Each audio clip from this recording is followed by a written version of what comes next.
tú llenaste. Soy libre en ti, soy libre en ti. Sublime gracia del Señor, que un pecador salvó. Fui ciego, mas hoy veo yo, perdido y en mi ayón. Ahora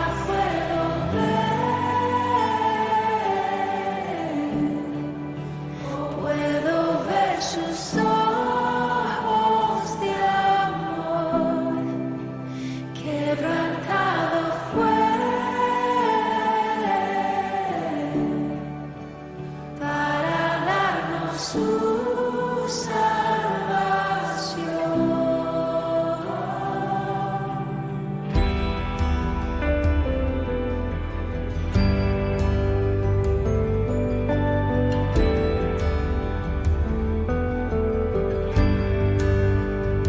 Tú no me juzgas por mis fracasos, tú me aceptas tal como soy. Toma mi vida como vasija para mostrar tu gloria en mí. Sublime gracia del Señor, que un pecador salvó. Fui ciego, mas hoy veo yo, perdido y en mi ayón. Ahora puedo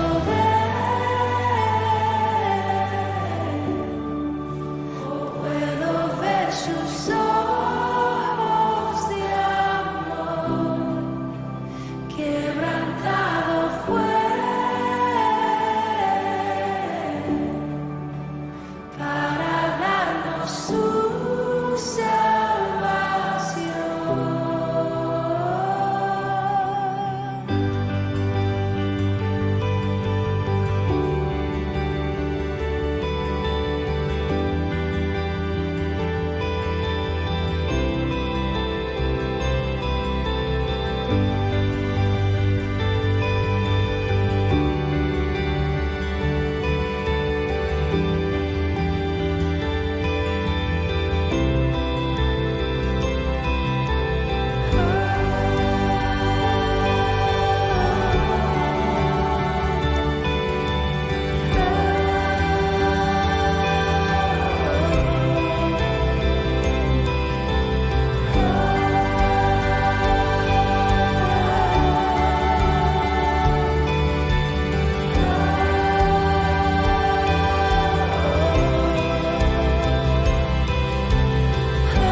Tú eres mi respirar, tú eres mi respirar. Dios, tu presencia vive en mí.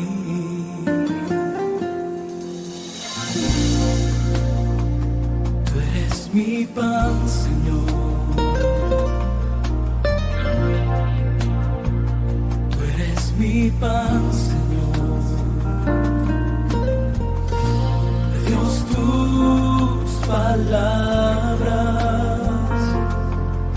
son para mí.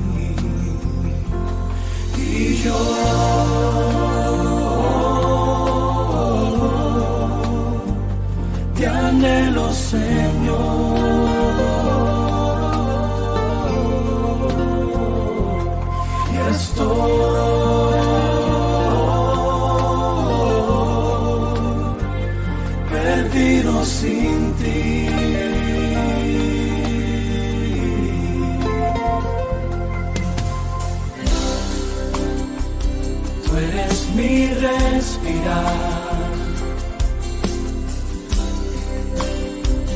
Tú eres mi respirar.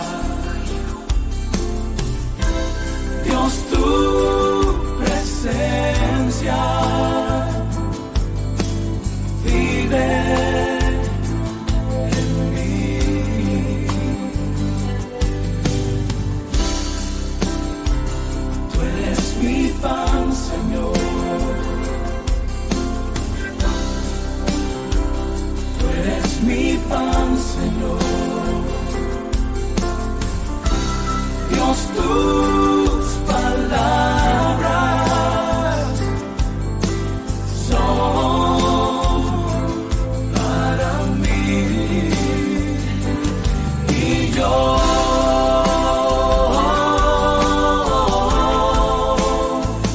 te anhelo, Señor.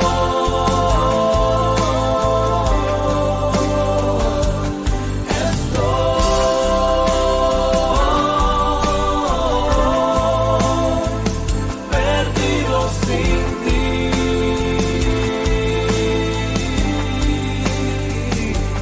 Y yo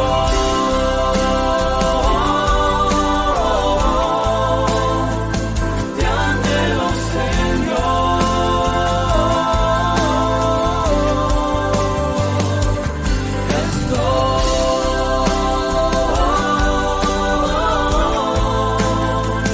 Perdido sin ti. Perdido sin ti. Perdido sin ti. Perdido sin ti.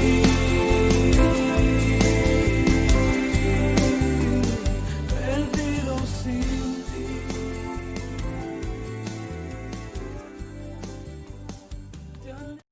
Buenos días, ¿cómo están? Que Dios les bendiga. Espero que estén muy bien, que estén siendo guardados, protegidos por Dios, bendecidos en suma. Pues el día de hoy quiero presentar la enseñanza que tengo preparada para compartir con ustedes. La he titulado El Cristo que quiero. Y para poder compartirla vamos a empezar orando. Así que acompáñenme, por favor. Amado Dios, queremos darte gracias por tus bendiciones, por tus cuidados. Queremos agradecerte, Señor, por la manera en que obras con fidelidad en favor de cada uno de nosotros. Gracias, Dios, por atender individualmente a cada uno de quienes te buscamos, te seguimos, a cada uno de quienes un día tomamos la decisión fundamental, la más importante de nuestras vidas, reconocer a Jesús como nuestro Señor, como nuestro Salvador. Gracias, Señor, por haber mostrado tanta misericordia con todos nosotros. Te pedimos el día de hoy que nos permitas comprender esta enseñanza que viene de tu palabra. Ruego porque cada persona que esté uniéndose a esta transmisión tenga disposición en su mente y en su corazón de escuchar tu palabra, de someterse a su autoridad, la cual viene de ti, de modo que nos hagamos todos hacedores de tu palabra, hacedores de ella, en estricto sentido. Ayúdanos, por favor. Te lo pedimos en el precioso nombre de Jesús. Amén. En tiempos en que el Señor Jesús desarrolló su vida como hombre, los judíos estaban cansados del Imperio Romano y del modo en que ellos los tenían sometidos bajo su fuerza. Estaban tan cansados que lo único que pensaba la mayoría de ellos era en su libertad. Israel era un pueblo que, a pesar de haber sido escogido por Dios para ser su pueblo, con facilidad se alejaba de él. Cansado como estaba de sufrir del abuso, del saqueo, en verdad, lo único que esperaban casi todos ellos era la libertad, a pesar de estar alejados de Dios, quien permaneció en silencio por 400 años, a lo que se conoce como el período intertestamentario. Era evidente que Dios no estaba feliz con ellos. Este pueblo había centrado su expectativa en alguien que viniera a salvarlos, un guerrero, un Sansón, un David, alguien. Cuando Jesús apareció y empezó a enseñar y mostrar un poder más allá de lo común, inevitablemente generó la atención de muchos. Juan el Bautista también se hacía preguntas. Habían pasado 400 años, ninguno de ellos, de todos los que vivían en ese tiempo, ninguno tenía la memoria de haber visto algo con sus propios ojos. Quiero que me acompañen a una primera lectura. En este caso, la porción escogida es la de Lucas, capítulo 7, versos 18 al 22. Lucas, capítulo 7, versos 18 al 22. Tomado de la versión NTV, Nueva Traducción Viviente. Dice lo siguiente: los discípulos de Juan el Bautista le contaron todo lo que Jesús hacía. Entonces Juan llamó a 2 de sus discípulos y los envió al Señor para que le preguntaran: ¿eres tú el Mesías a quien hemos esperado o debemos seguir buscando a otro? Los 2 discípulos de Juan encontraron a Jesús y le dijeron: Juan el Bautista nos envió a preguntarte: ¿eres tú el Mesías a quien hemos esperado o debemos seguir buscando a otro? En ese preciso momento Jesús sanó a muchas personas de enfermedades, dolencias y expulsó espíritus malignos y le devolvió la vista a muchos ciegos. Luego le dijo a los discípulos de Juan: regresen a Juan y cuéntenle lo que han visto y oído. Los ciegos ven, los cojos caminan, los leprosos son curados, los sordos oyen, los muertos resucitan y a los pobres se les predica la buena noticia. Imagino que para Juan el Bautista debe haber sido particularmente complicado comprender lo que tenía frente a sí, pues él y Jesús eran primos. Posiblemente de niños jugaron juntos, eran primos y tenían la misma edad. Poco tiempo antes, en Lucas capítulo 3, versos 15 al 16, Lucas capítulo 3, versos 15 al 16, encontramos esto. Todos esperaban que el Mesías viniera pronto y tenían muchas ganas de saber si Juan era el Mesías. Juan contestó a sus preguntas diciendo: yo los bautizo con agua, pero pronto viene alguien que es superior a mí, tan superior que ni siquiera soy digno de ser su esclavo y desatarle las correas de sus sandalias. Él los bautizará con el Espíritu Santo y con fuego. El mismo Juan no había terminado de entender todo acerca de lo que estaba diciendo. Sin embargo, obedeció a Dios al comunicar su mensaje. Después, en Mateo capítulo 3, versos del 13 al 15, Mateo capítulo 3, versos del 13 al 15, encontramos lo siguiente.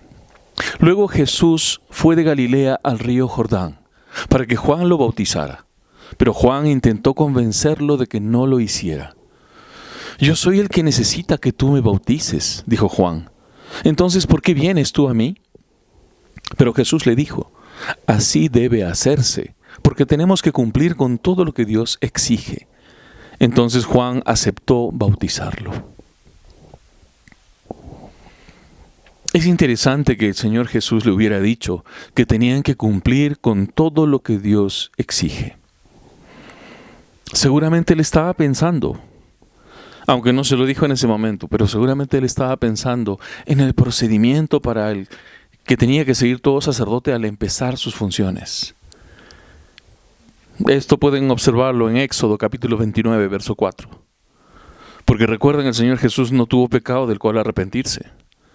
Por tanto, cuando Él se bautizó, no se bautizó como arrepintiéndose de sus pecados. Él se bautizó en primer término, haciéndose uno con las personas. En segundo punto, estaba pensando con toda seguridad en Éxodo capítulo 29, verso 4.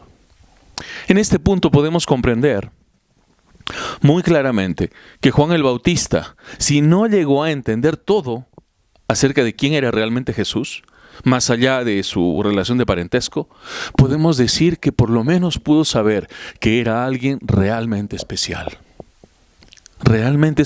en el plan de Dios. Los judíos en general mantenían su expectativa de un guerrero poderoso que los liberara del poder romano. Podemos decir que ellos habían, entre comillas, construido el modelo de cómo debería ser su Salvador. ¿Se han dado cuenta cómo es que solemos hacer eso? Todas las personas nos hacemos una idea de algo.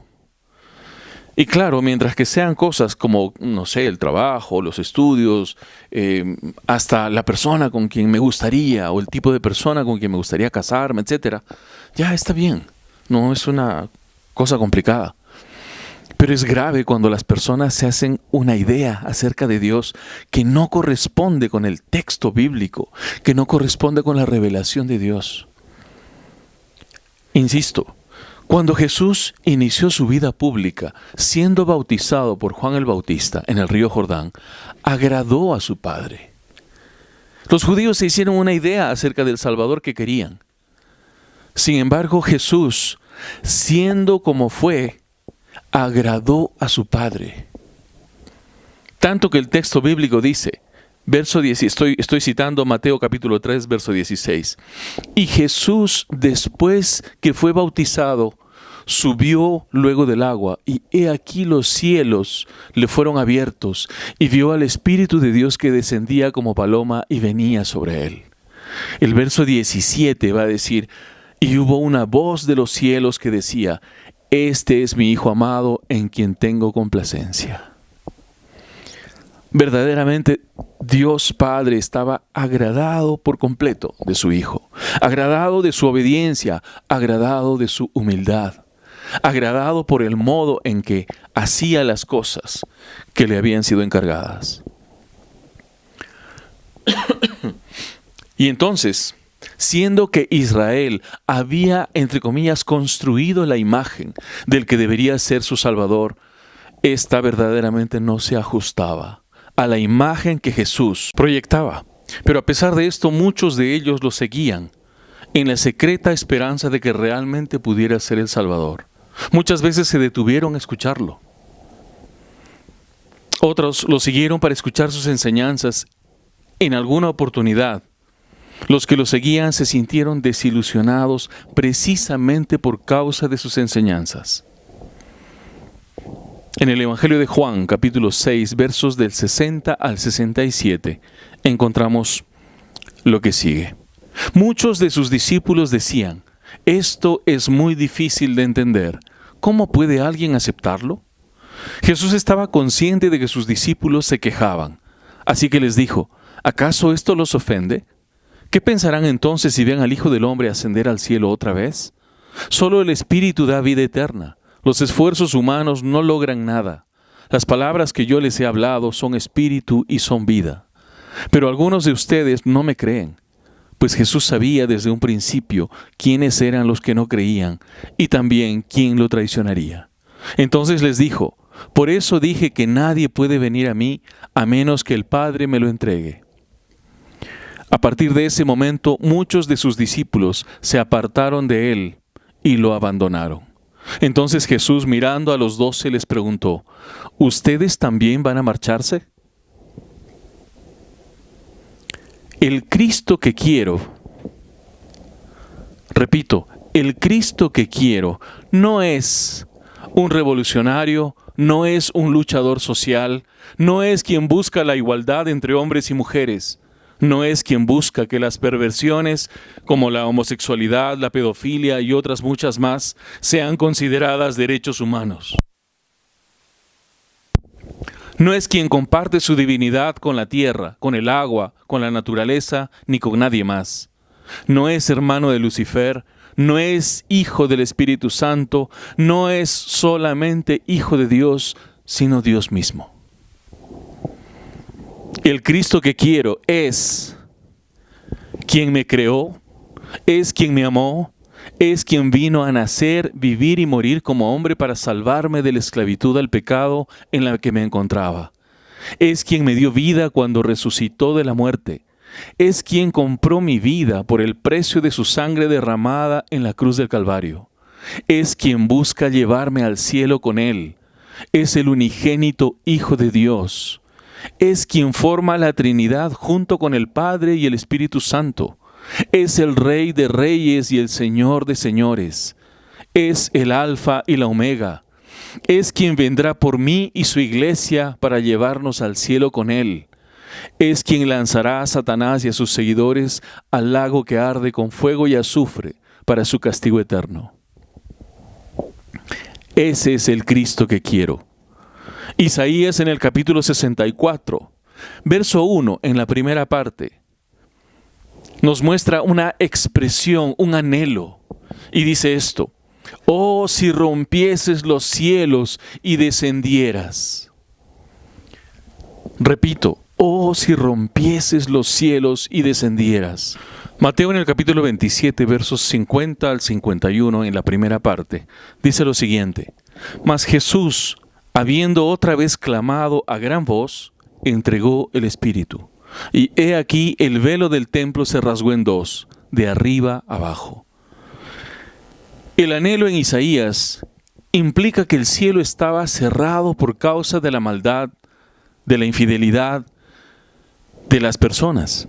El empleo de la palabra ruptura debe hacernos pensar en un esfuerzo. No solo consistía en abrir lo cerrado, sino en romper lo que había sido cerrado como para que no fuera a ser abierto fácilmente. Podemos ver en el texto del Evangelio de Mateo que ese anhelo expresado en Isaías 64:1, en la primera parte, se cumplió. El velo del templo rasgado en dos. Expresión que implica ruptura, es decir, algo que se abre con esfuerzo. Por tanto, una vía de acceso abierta por la fuerza del amor de Dios. Pues el acceso del hombre al cielo había sido cerrado. Este es el Cristo que quiero. Es a quien deseo entregar mi vida cada día. ¿Conoces tú a ese Jesús? Si no lo conoces aún, tienes oportunidad hoy para hacerlo. Acompáñame por favor en esta oración. Amado Dios, quiero suplicar por cada persona que está viendo esta transmisión. Si fuera creyente, ruego porque pueda afirmarse en la fe. Suplico, Dios, porque ayudes a mis hermanos a que se afirmen en la fe de Jesucristo nuestro Señor. Que cada día renueven su decisión de hacerle su Señor y su Salvador personal. Que cada día le reconozcan como quien reina en sus vidas y que se sometan a su palabra, a sus enseñanzas. Si no fuera creyente quien está viendo esta transmisión, si no hubiera tomado decisiones fundamentales que lo lleven a ser hijo de Dios, ruego porque en este momento tenga la oportunidad de hablarte, de confesar sus pecados solo a ti. Aún podría confesarlos sin palabras audibles y que de esa manera pueda reconocerte como su Señor y su Salvador. Ruego que le ayudes a quien hiciera esta oración, a quien te hablara en esos términos, para que a partir de hoy empiece a caminar por los caminos de la fe, por el camino de los hijos de Dios. Por favor, bendice a cada persona que ha dispuesto su corazón para esta enseñanza.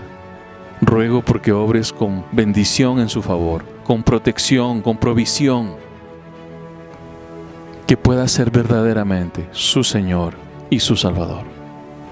En el precioso nombre de Jesucristo nuestro Señor. Amén. Que Dios les bendiga, que tengan un día bendecido, que puedan verdaderamente caminar con Él en todo momento.